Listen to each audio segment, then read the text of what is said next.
La Digresión es un podcast para divagar acerca de la literatura y el espacio que ocupa en la sociedad. ¿Sirve para algo? ¿Me puede gustar? Aquí comienza la digresión. Hola, ¿qué tal? Bienvenidos nuevamente a el podcast La Digresión. Yo soy Alejandro Piña y el día de hoy vamos a platicar de un tema lindo. Un tema lindo a pesar de la violencia que implica. Se trata de la narcoliteratura. La literatura escrita acerca del narcotráfico, ¿no? Y bueno, pues el tema con la narcoliteratura, digamos que serían dos para mí, ¿no? Uno tiene que ver con si se trata de una moda pasajera o si se trata de un momento particular de las literaturas en Latinoamérica. No de todas, ya hablaremos de eso.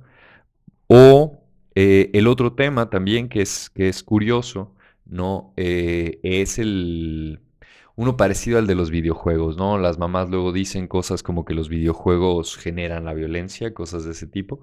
Y lo mismo pasa con este tipo de representación artística, ¿no? Está la realidad y un artista decide utilizar la realidad para sus propios fines pues artísticos, estéticos, ¿no?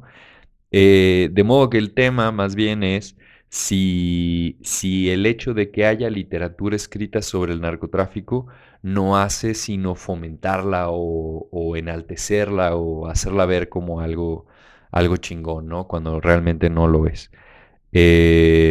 Vamos empezando por allí, porque es una cosa compleja, ¿no?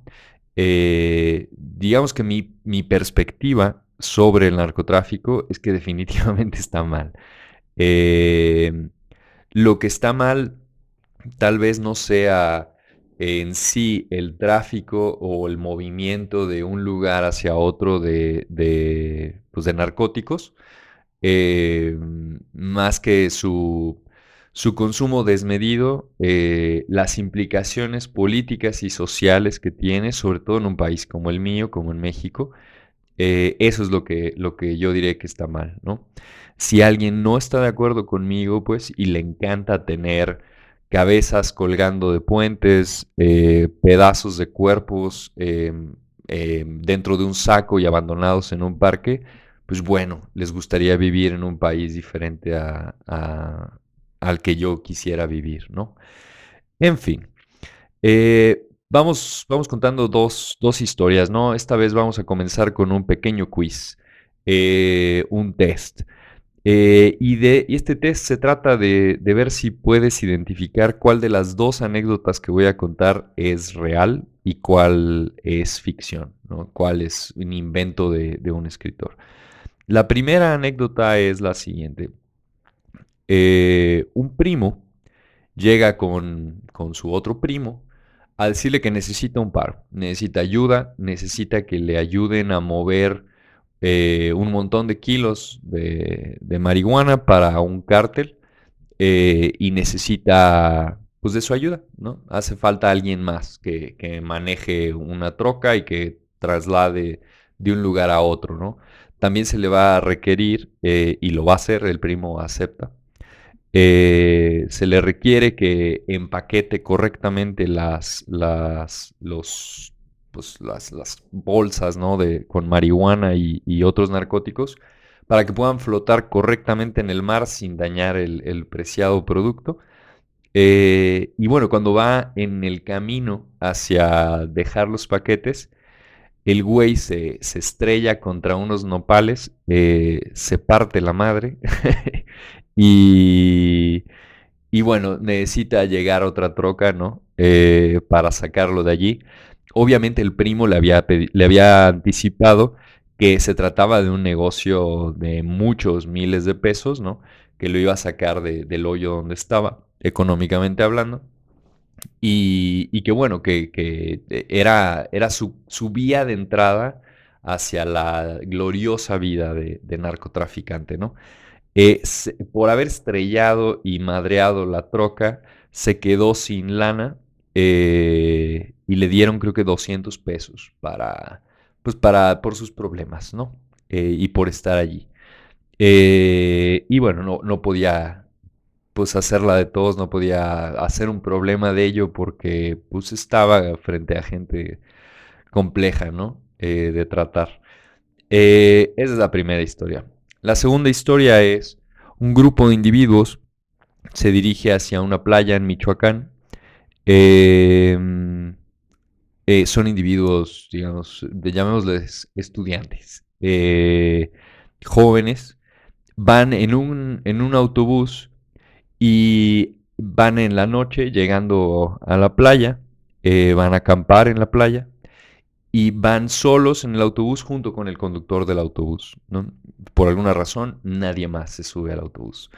Estando allí, de pronto alcanzan a ver que hay, con las luces del autobús, ¿no? Ven la carretera y ven que hay frente a ellos, así, atravesado en la carretera, un tronco, un árbol así gigante, ¿no? No se ve, digamos, a primera vista es como, qué curioso que hay un tronco allí, pero ya en una segunda vista no se ve que sea un árbol caído por su propia voluntad, sino un tronco puesto deliberadamente allí. El conductor del autobús es una carretera de dos vías, o sea, de una y una, pues, ¿no? No puede dar vuelta, se dio cuenta muy tarde del tronco, y lo que hace es decirle a los jóvenes, muchachos, córranle al cerro, sálvese quien pueda. Y los morros se bajan asustados, van siguiendo al conductor y se esconden en el cerro y ven que de repente llega un chingo de raza con armas ahí al autobús, ¿no? Abandonado. Eh, Fin de la historia. Si Si pensaste que la primera era la correcta, desafortunadamente estás equivocado. Es la segunda la que realmente le sucedió a un individuo. Ese individuo siendo yo, este, hace ya muchos años. Pero la primera es una historia súper, súper graciosa, súper chistosa y súper chingona, escrita por un periodista, creo que es mazatleco, Alejandro Almazán, y la pueden encontrar fácilmente en internet, se titula Un narco sin suerte. La segunda no la pueden encontrar en ningún otro lugar más que en mi memoria y en este podcast ahora, pero bueno, hay pelea de perros, pero bueno, no pasa nada. Continuamos. Entonces, ¿de qué se trata esta cosa de la narcoliteratura? ¿Cuándo es que se empezó a escribir narcoliteratura? Tiene ya mucho tiempo escribiéndose, que se escriben pues historias donde hay estos personajes. Al final el narcotráfico no es algo nuevo. Pero lo que sí es que es una, digamos, es una expresión que está más bien circunscrita al ámbito latinoamericano, ¿no? Tenemos el gran honor de ser quienes escriben sobre el narcotráfico, ¿no? Y digamos, de manera más o menos generalizada, no existe un canon sobre todas las obras escritas que podemos llamar de narcoliteratura, pero hay muchas, sobre todo escritas en los últimos, ¿qué será? 30 años, una cosa así, 30, 40 años. Pero sí se distinguen, digamos, dos momentos, o digamos, no se distinguen, los voy a distinguir yo nada más. Uno es la novela Contrabando de Víctor Hugo Rascón Banda. Esa, digamos, de manera más o menos informal se reconoce como cierto origen de la versión más actual de la narconovela y de la narcoliteratura en general. Y la otra, que más bien lo que hizo fue darle un empuje tremendo a estas historias, es La Reina del Sur de Arturo Pérez Reverte, que ni siquiera es latinoamericano, ¿verdad? Pero bueno. Em, este hecho, o sea, el hecho de que Pérez Reverte no sea latinoamericano y que sea con él con el que empieza esta suerte de boom de narcoliteratura en español, a mí al menos me hacen pensar que la narcoliteratura se trata de una moda, ¿no? Se trata de una moda como lo fue el boom latinoamericano en su momento.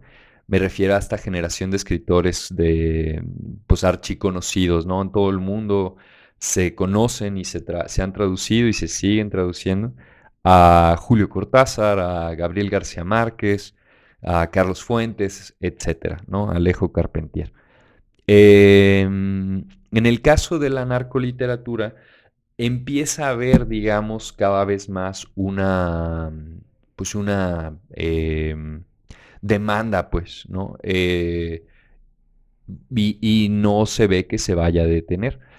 Se trata de buenas novelas, son muy buenas novelas, incluso algunas yo diría que son extraordinariamente buenas desde mi perspectiva.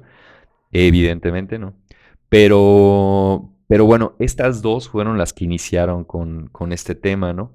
También, dicho sea de paso, hay una suerte de literatura del narcotráfico que fue la primera de todas, ¿no? Y le voy a llamar literatura porque se trata de algo que se escribe, pues se escribe a puño y letra y ya después se canta, ¿no?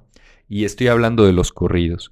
Los corridos en México tienen un montón de tiempo existiendo, existen corridos, no soy experto en el tema, pero al menos sé de algunos corridos durante la Revolución Mexicana, hablamos de 1910 al menos, y son historias que se contaban sobre algunos personajes en particular, ¿no? Esos corridos que originalmente trataban sobre, llamémosles héroes, ¿no? O que contaban, hacían el recuento de daños de alguna batalla importante en la que, no sé, había participado alguien de la historia de México, eh, pues funcionaban los corridos para difundir la voz, ¿no? No todo mundo leía en aquel entonces en este hermoso país. Todavía no todo el mundo lee en este hermoso país, pero cada vez hay más, ¿no? Digamos que el analfabetismo se ha transformado, breve digresión, ¿no? De ser un problema, pues, a mitigar, el analfabetismo se volvió más bien pues algo del pasado, ¿no? De manera general. Lo que sí es novedad es lo que yo conozco como el analfabetismo funcional. Es decir, puedo leer, o sea, si me ponen algo lo puedo leer, pero no entiendo ni madres. Ese ya es otro tema diferente. En fin, los corridos que comienzan con la música eventualmente se volvieron una forma muy eficiente para transmitir estas nuevas historias, ¿no? Historias de capos, de gente que intenta entrar al narcotráfico y lo logra, ¿no? O de plano de gente mega exitosa, ¿no? Pensemos en este famosísimo corrido mexicano que se llama El Jefe de Jefes, y bueno, es una época dorada del narcotráfico en este país. Em, pero bueno, acá no vamos a hablar de historia del narcotráfico propiamente, ¿no? Hay varios libros que tratan al respecto, pero ninguno digamos, es literatura propiamente. Algunos sí, sí, me voy a arrepentir de lo que acabo de decir, pero algunos sí tienen una muy buena calidad en cómo están escritos, ¿no? En fin, ¿quiénes son y qué obras podrías llegar a revisar en caso de que te interese leer narcoliteratura? Eh, Dos de los más, digamos, voy a incluir a tres en esta lista. Tres de los más, perdón, consistentes, es decir, que continúan y continúan escribiendo sobre esto y lo han hecho como una línea personal. Serían a la cabeza de todos, en mi opinión, el señor Elmer Mendoza, que aquí hay una novelita del señor Elmer Mendoza. Balas de Plata es buenísima novela, sobre todo también porque está mezclada la historia, digamos, del narcotráfico con novela policíaca, ¿no? De modo que hay un detective, el Edgar, el zurdo Mendieta, y esta es la primera novela en la que aparece este detective. Posteriormente hay una después donde continúa la saga de El zurdo Mendieta, ¿no? Es una novela muy cómica, muy, muy linda y también muy interesante. Tiene una estructura bastante chida, muy bien planteada, ¿no? Los otros dos serían Carlos Velázquez, que tiene un libro de cuentos que no tiene pierde, es buenísimo, que se llama El karma de vivir al norte. Súper buena colección de historias de Carlos Velázquez. Y el otro, que es tal vez un poquito más reciente que estos otros dos, es Juan Pablo Villalobos. De él, mi recomendación personal sería Fiesta en la Madriguera. Se trata de una obra, de una novelita súper breve, o sea, se puede leer en una tarde sin problemas.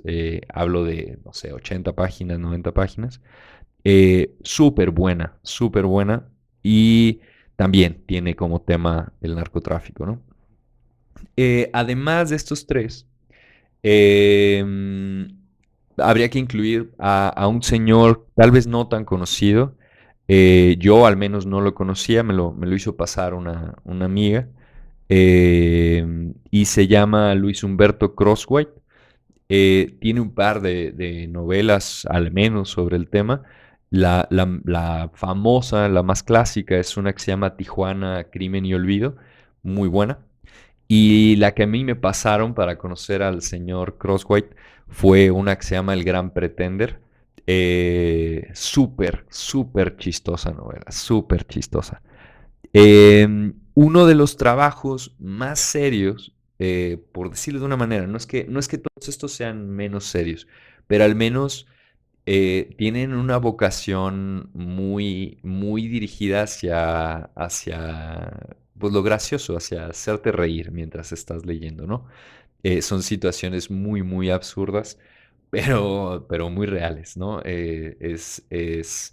Con la narcoliteratura en general pasa, breve paréntesis, eh, que, que de pronto la frase esta famosa de que la realidad supera la ficción se vuelve una constante, ¿no? Es difícil superar a la realidad del narcotráfico. Las historias que suceden, o sea, los hechos que suceden en el mundo, siempre rebasan lo absurdo, siempre tienen una cualidad para sorprender a toda la sociedad de una manera difícil de superar realmente, ¿no? En fin, este último escritor me parece a mí extraordinario, es una de las, tal vez es la mejor novela de narcotráfico, o sea que tiene esto como tema que yo he leído, y se llama Los Trabajos del Reino. Es de Yuri Herrera. Es una mezcla de, digamos, agarra este tema de los corridos de una manera particular. Se imagina que el jefe de las drogas, el jefe del cártel, vive en una especie de palacio, que sí es, donde viven pues en una especie de palacio con servidumbre extensa y guardias armados y demás cosas, ¿no? De modo que tiene una especie de reino, ¿no? Y los trabajos del reino son los que se hacen en el reino de este señor. Pero uno de los miembros del reino y de la corte del jefe es una especie de bufón moderno, ¿no? De trovador moderno, de juglar moderno, ¿no? Antes a los reyes se les traían poetas, se les traían algunos payasos, se les traían malabaristas, gente que hiciera suertes, que hiciera cuestiones graciosas para entretener la vida aburrida de los reyes, ¿no? Lo que hace Yuri Herrera es transformar a la persona que compone corridos en una especie de bufón, de trovador de la corte. Una grandísima novela, grandísima. En fin. Em, de modo que lo de que sea una moda me parece justificado. Cada vez hay más escritores, cada vez hay más historias sobre este tema. Sí me parece que el nombre, o sea, la narcoliteratura, está pensado para vender, está pensado para vender más. De modo que es un nombre comercial, pues no es otra cosa pues, que un nombre comercial, pero es un bonito nombre. Eh, y por otro lado, sí me parece que también es un momento específico de las literaturas latinoamericanas. El país que más narcoliteratura comparte, bueno, produce, pues además de México, es Colombia. Y también en Colombia hay escritores que vale mucho la pena seguirles la pista, ¿no? Hay una frase de este periodista, ¿no? Ryszard Kapuscinski, que dice lo siguiente: para comprender un país no basta con diarios y noticieros, hay que ir a los novelistas e incluso a los poetas jóvenes. Es un buen consejo, en mi opinión. Y en el caso de la narcoliteratura, los reportajes, las historias, ¿no?, que se están escribiendo sobre el narcotráfico, las genealogías, ¿no? ¿Quién es hijo de quién se peleó con quién, en qué momento tal cártel se adueñó de qué parte de qué país, etcétera, ¿no? Pablo Escobar, bla, bla, bla. Todas estas cuestiones son importantes, son lo que está allí, pues, en la realidad, en el mundo, pero sin incluir a la literatura y a la poesía que trata sobre estos temas, que en el caso del país de México, pues, son sobre todo escritores situados al norte del país. Es, como decía Carlos Velázquez, es el karma de vivir al norte. Sin considerar a estos escritores, difícilmente se va a tener un panorama de el impacto cultural y social que tiene la narcoliteratura y el narcotráfico en específico, ¿no? La música es el medio principal por el que se comunican, digamos, todas estas historias, y todas ellas son literatura, ¿no? Algunas de ellas serán mejores o peores, habrá corridos y canciones más o menos del gusto popular, y algunas hay que decir que son francamente muy buenas, tanto en la composición como en otras cosas, ¿no? Un dato curioso, por si se quieren poner a hacer ese ejercicio, eh, es que la poesía popular en español normalmente se escribe en algo que se llama arte menor, que quiere decir versos, cada verso del poema tiene máximo 8 sílabas, ¿no? Los corridos se componen típicamente, me refiero a la escritura, no la música, ¿no? La música es otro tema. Pero en lo escrito, si se ponen a contar las sílabas que tienen muchos corridos y muchas canciones que tratan sobre estos temas, van a descubrir que la mayoría tienen entre 8 y 10 sílabas. De hecho, 9 sílabas sería difícil, pero 8 sílabas y 10 sílabas. Un momento, un traguito de café. Mm, es normalmente lo que plantean, ¿no? Estos escritores. Yo dudo mucho que se pongan a contar las sílabas. El hecho es que así salen, pues, ¿no? Así es como se escribe la poesía popular, incluyendo las canciones, ¿no? Que en algún momento de la historia de la humanidad una canción era un poema, pues, ¿no? Las de Leopardi, por ejemplo, las italianas. Ahí está el origen de la palabra canción. Breve dato inútil que tal vez te interesaba saber.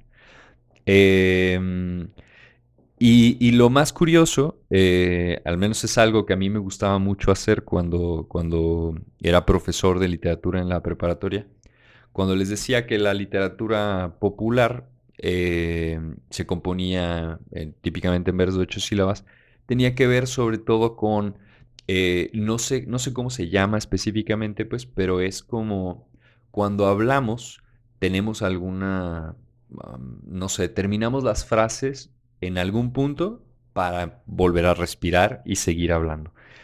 No es que cortamos siempre, cada 8 sílabas nuestras conversaciones, pero sucede muy a menudo. Em, Déjenme intentar con lo que acabo de decir ahorita, ¿no? Pero sucede muy a menudo. Entonces, pero sucede muy a menudo. Bueno, no fueron 8 sílabas, fueron 10, que también son las del corrido, ¿no? La poesía popular imita la conversación y el habla natural del español, ¿no? También por eso es tan sencilla, tan fácil, tan cercana, pues, ¿no? A cualquier ser humano. En fin.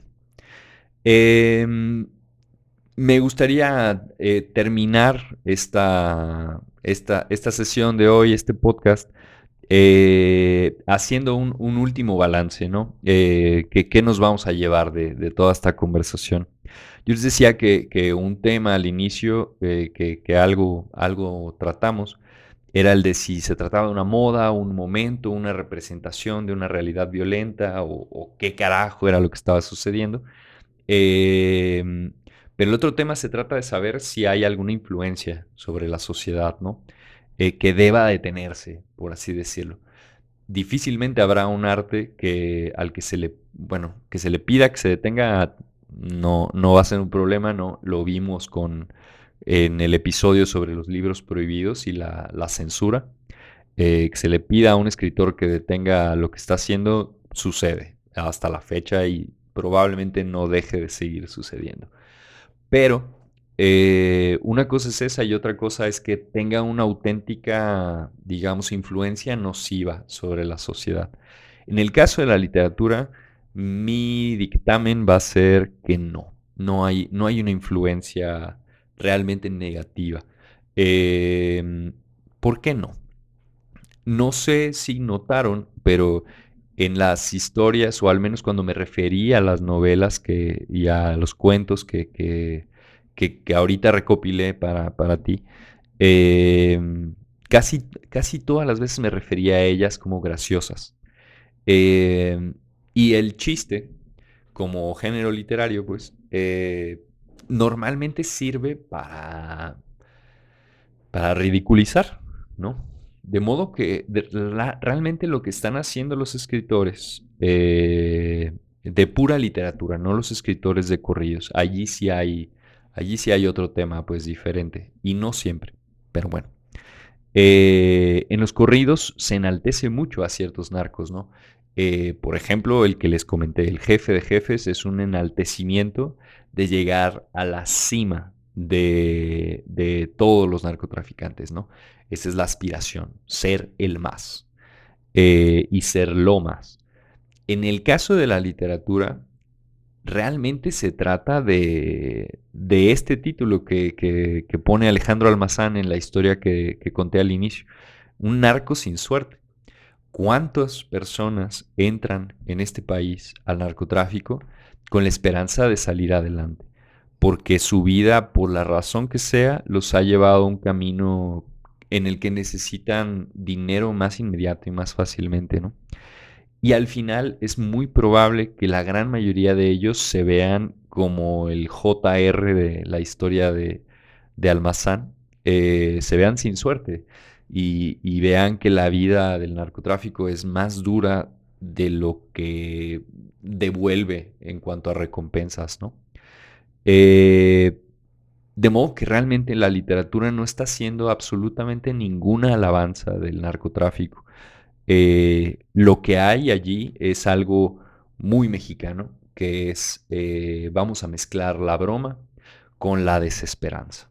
Eh, Vamos a sentirnos desahuciados, ¿no? Perdidos en el camino, pero vamos a reírnos un poquito sobre eso.